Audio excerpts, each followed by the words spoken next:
सुत के चरणों में पारासर, सुत के चरणों में रखता हूँ मैं अब माथा, और गाता हूँ श्री कृष्ण आपकी। उपस्थित विद्वज्जन, और मैं क्या कहूं, क्रिया कहूं, क्रियाशीला कहूं, शक्ति कहूं, आदि शक्ति कहूं, जो भी कहूं आप लोगों के लिए कम है। क्यों? आपके बगैर संसार में कुछ होता नहीं।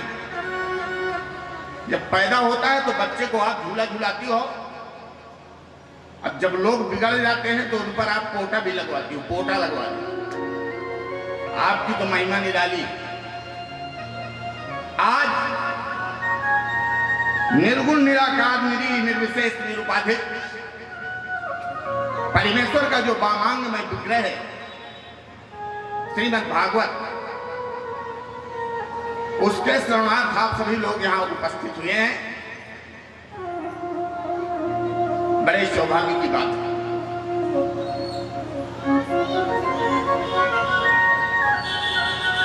और यद्यपि ये जो कार्यक्रम हुआ इसमें थोड़ा सा समय डिले हुआ, लेकिन फिर भी जैसे किसी व्यक्ति के विषय में जानकारी करना हो तो पहले यह पता लगाना पड़ता है कि अमुक व्यक्ति है कौन, रहता कौन से शहर में है, इसका नाम क्या है। या कोई जब व्यक्ति रोगी होता है वो ये पता करता है कि कौन सा डॉक्टर अच्छा है, महोबा में अच्छा है कि कानपुर में अच्छा है, कि एम्स में अच्छा है कि मेदांता में अच्छा है। कहने का तात्पर्य किसी भी चीज में यदि आपको जानकारी लेना है तो पहले उसका महात्म जाना जाता है। महात्म का मतलब होता है परिचय। परिचय ले रहे हैं हम किसी चीज, तो जब हम व्यक्तियों का परिचय लेते हैं, स्थानों का परिचय लेते हैं, ये तो भैया बहुत बड़ा पुराण है, इसका भी अपना कोई महात्मा होगा, निश्चित महात्मा होगा। बगैर महात्मा के कोई ग्रंथ रह नहीं सकते। और फिर वो ग्रंथ जिस ग्रंथ को पूर्ण करने के लिए व्यास जी परेशान हो गए, उनके मन में उनकी चित्त वृत्ति अशांति थी कि मैंने 17 पुराण लिख डाली, इसके बाद भी मुझे चैन नहीं। तो ऐसे महत्वपूर्ण पुराण का महत्व अवश्य होगा। मुझे बोतल में पानी रखा। महात्मा भी एक ऐसी जगह बताया गया जो हमारे भारत के संपूर्ण भूखंड का चक्र तीर्थ है। ऐसी जगह नहीं बताया गया महात्मा कि किसी धर्मशाला में बता दिया गया हो या किसी यज्ञ क्षेत्र में बता दिया गया हो। भागवत के महात्मा को बताया गया चक्र तीर्थ में बताया गया। और यहां पर बात मेरी चक्र तीर्थ पर पूर्ण नहीं होगी। चक्र तीर्थ भी किसके द्वारा निर्धारित किया उस धरा पर? उस चक्र तीर्थ का निर्धारण किया था ब्रह्मा जी। उन्होंने कहा था सूत जी से कि ये चक्र मैं तुमको देता हूं, जहां पर इसकी कील स्थिर हो जाएगी उसी चक्र तीर्थ पर संसार की जितनी कथाएं हैं वो सब होंगी। और मुझे तो लगता है नैमिषारण्य में सत्यनारायण की भगवान की कथा से लेकर श्रीमद् भागवत तक की कथा का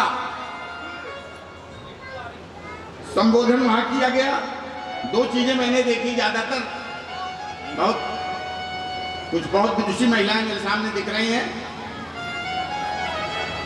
दो चीजें मैंने देखी, जब भी कोई कथा हुई तो ज्यादातर नैमिषारण्य में हुई, और जब भी किसी नदी का नाम लिया गया तो तुंगभद्रा नदी का नाम लिया गया, याद करिएगा, ज्यादातर।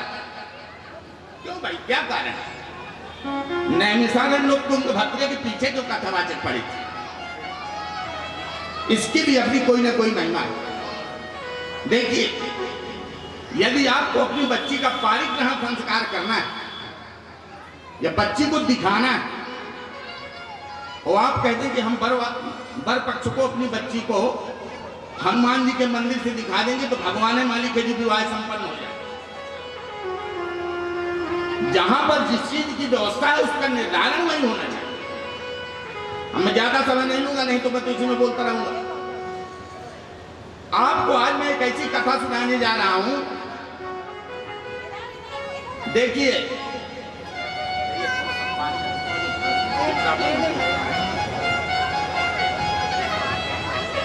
आज मैं जो आपको कथा सुनाने जा रहा हूं श्रीमद् भागवत की, देखिए सब लोग जानते हैं धुंधकारी जी की कथा आज होती है, और मैं धुंधकारी जी की कथा आपको भी बताऊं। लेकिन मैं आपको यह बता रहा हूं कि श्रीमद् भागवत की कथा हमारे परीक्षित बहुत ध्यान से सुने। आदरणीय तिवारी जी, आपकी चिंता है, उनकी नहीं है, वो तो सुने। ये जो कथा है श्रीमद् भागवत की, ये राम कथा नहीं है।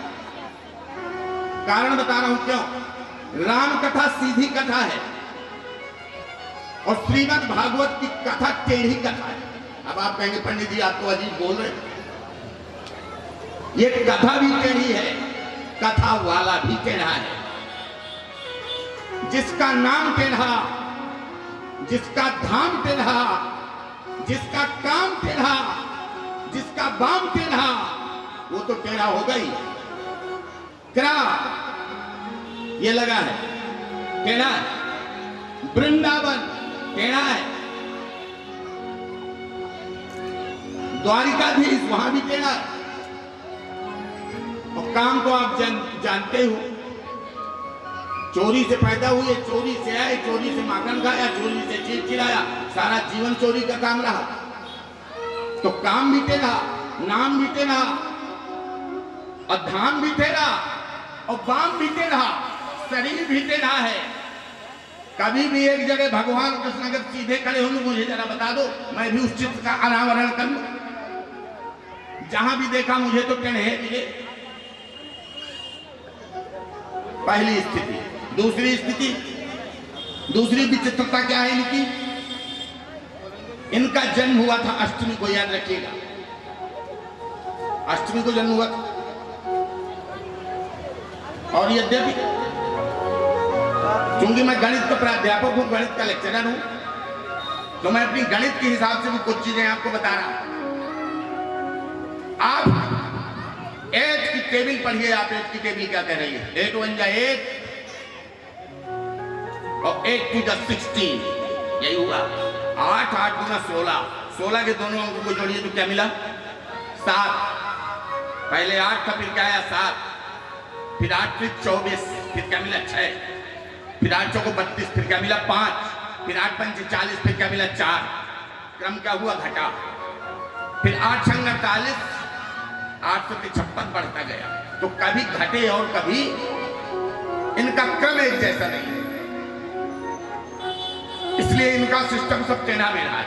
और भगवान राम का सिस्टम, नवमी को जन्म हुआ था भगवान राम का। और 9 की पूरी टेबल पढ़िए, 9 की पूरी टेबल। 9 एकम 9 और 9 दूना 18, 8 1 9 और 9 3 27, 7 2 9, 9 चौको 36, 3 6 9, 9 का 45 4 5 9, 9 6 का 54 5 4 9, 9 7 63 6 3 9, 9 8 72 7 2 9, 9 9 81 8 1 9, 9 9 90 9 0 9। जीवन वृत्त सब है, यहाँ विकृति है, इनका काम ही टेढ़ा है। तो भैया त्रिभंग लली के कथा शुरू हो इसके पूर्व अभी मैंने अपने भक्तों को थोड़ा सा संकीर्तन करवा दूं, इसके बाद कथा शुरू करूं। क्यों? जब भी कोई व्यक्ति पेशेंट हो, सुनो, जैसे डायबिटीज का पेशेंट होता है ना, और डॉक्टर के पास जाकर पानी मंगाओ भाई, हमारे पास एक बोतल रखी पानी।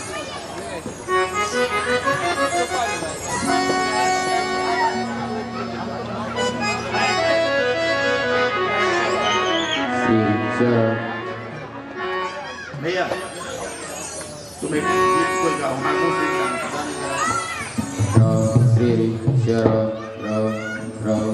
श्री सभी लोग मीठी मीठी तालियों के साथ कहेंगे।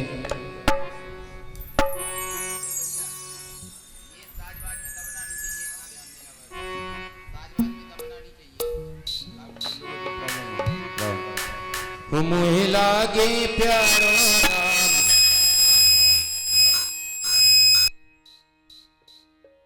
मुहे लागे प्यारो नाम, राधा प्यारी को मुहे लागे प्यारो नाम, राधा प्यारी को मुहे लागे प्यारो नाम, राधा प्यारी को।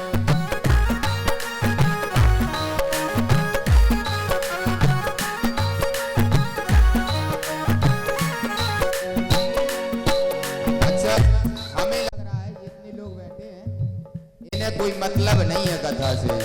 बजाओ मीठी मीठी तालियां।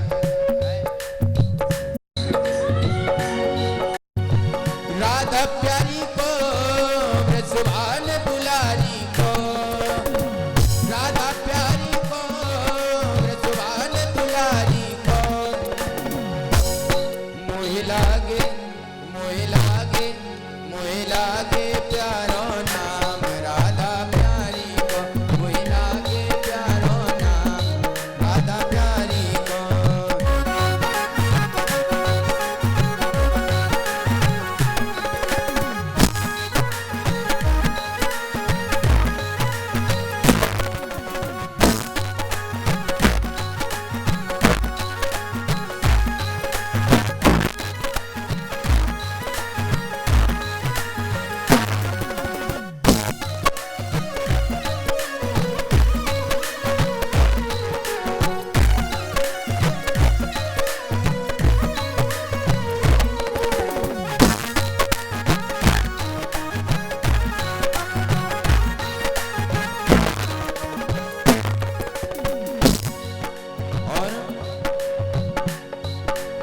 तीन लोक से न्यारी लागे, तीन लोक से न्यारी लागे, न्यारी लागे बड़ी प्यारी लागे, न्यारी लागे बड़ी प्यारी लागे, तीन लोक से न्यारी लागे।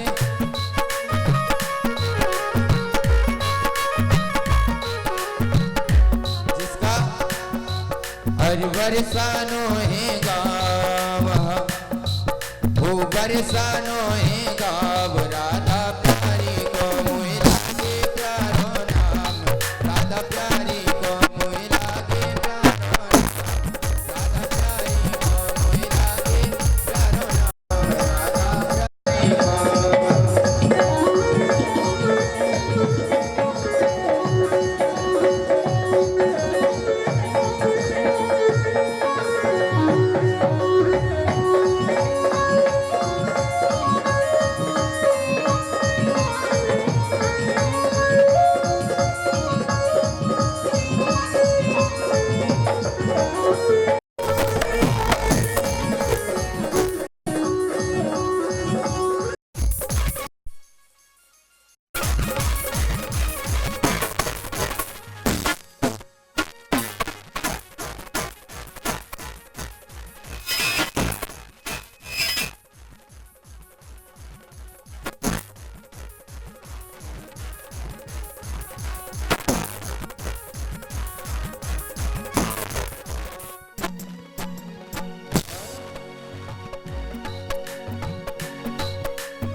सुमरू मैं तो सुमरू मैं तो सुमरू आठों याम राधा प्यारी को मिला के प्यारो नाम राधा प्यारी को मिला के प्यारो नाम राधा प्यारी को।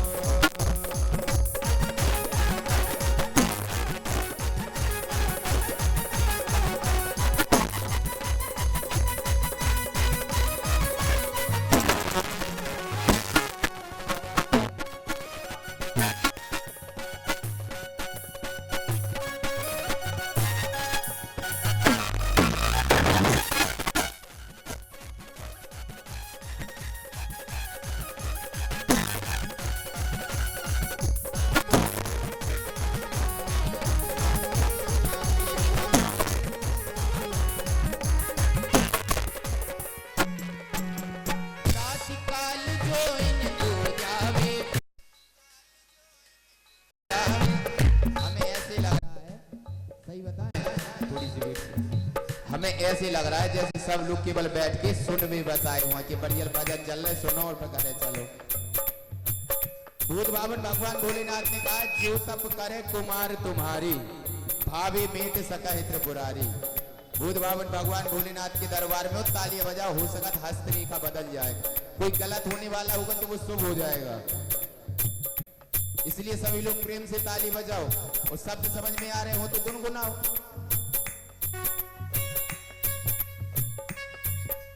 प्रातःकाल जो इनको ध्यावे कृष्ण राधिका के गुण गावे।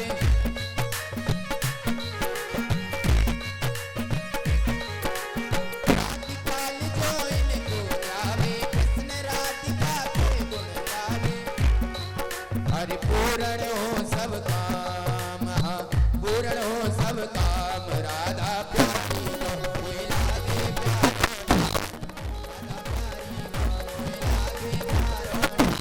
मिला के प्यारो राधा प्यारी को राधा प्यारी को राधा प्यारी को।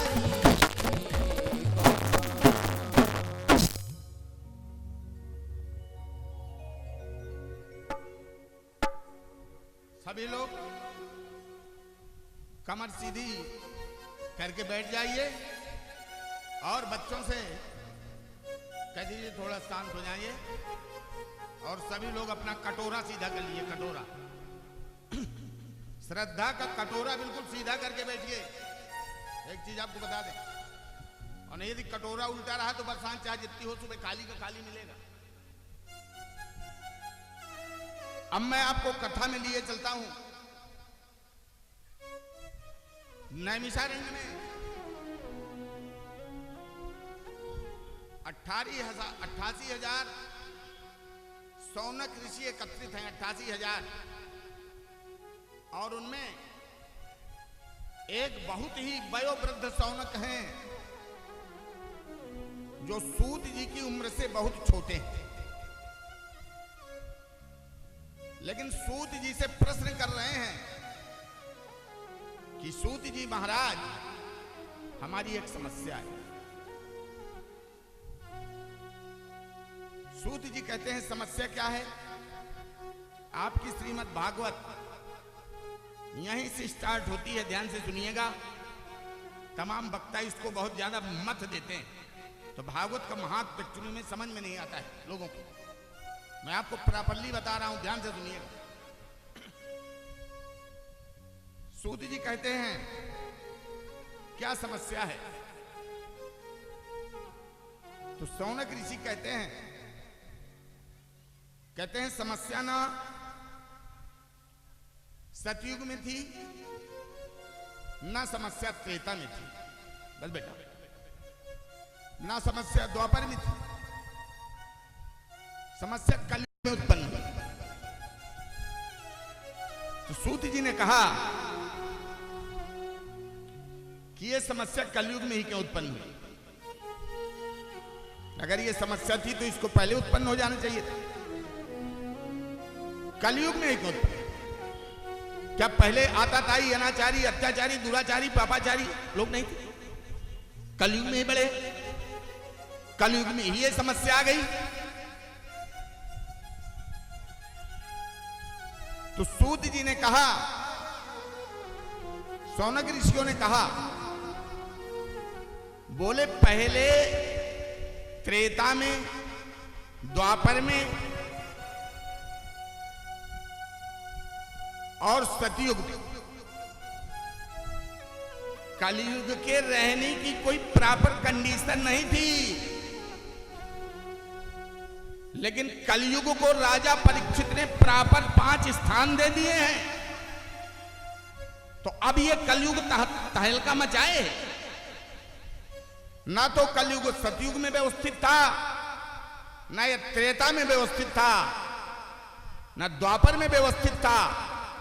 जिसके पास घर की व्यवस्था नहीं है वो दूसरों को क्या लटाएगा। आज कलयुग के पास रहने की व्यवस्था हो गई तो कलयुग ने लोगों को परेशान कर दिया, और कलयुग से जो लोग परेशान हैं, महाराज प्रभु कृपा करके उनके कलुषित प्राणों से निजात पाने का कोई उपाय बताइए सूत जी महाराज, ताकि उनको इस वृत्ति से निवृत्ति मिल जाए। कल कोई स्थान छोड़ के जाएगा नहीं भाई, सब लोग सुनेंगे, आप बैठिएगा। बोले कलयुग के कलुषित प्राणियों को कैसे व्यवस्थित कर दिया जाए, इसका उपाय बता दीजिए सूत जी आप हमको। तो सूत जी कहते हैं कि मेरे पास उपाय नहीं, लेकिन मैंने भी कहीं सुना है। तो उन्होंने कहा क्या सुना है? शौनकादि ऋषि बोले आपने कहा सुना है, हमें भी सुना दीजिए। तो सूत जी ने कहा मैंने ये सुना है कि 2 लोग थे, एक श्रोता थे और एक वक्ता थे। Both are person is also critical. वो दोनों व्यक्ति खतरनाक थे। सूत जी ने कहा कैसे? बोले जो वक्ता थे वो 12 साल बाद पैदा हुए, और जो श्रोता थे वो भी बड़ी मुश्किल में पैदा हुए जब भगवान अंगूठे का रूप धर के गए उत्तरा के गर्भ में। तो बोले श्रोता भी महान है और वक्ता भी महान है। तो इन दोनों महान व्यक्तियों के बीच में मैंने एक कथा सुनी है, तो मैं आपको बता रहा हूं। तो उनके जो शौनकादि ऋषि थे बोले बताइए प्रभु कौन सी कथा आपने सुनी? बोले मैंने ये कथा सुनी थी कि एक बार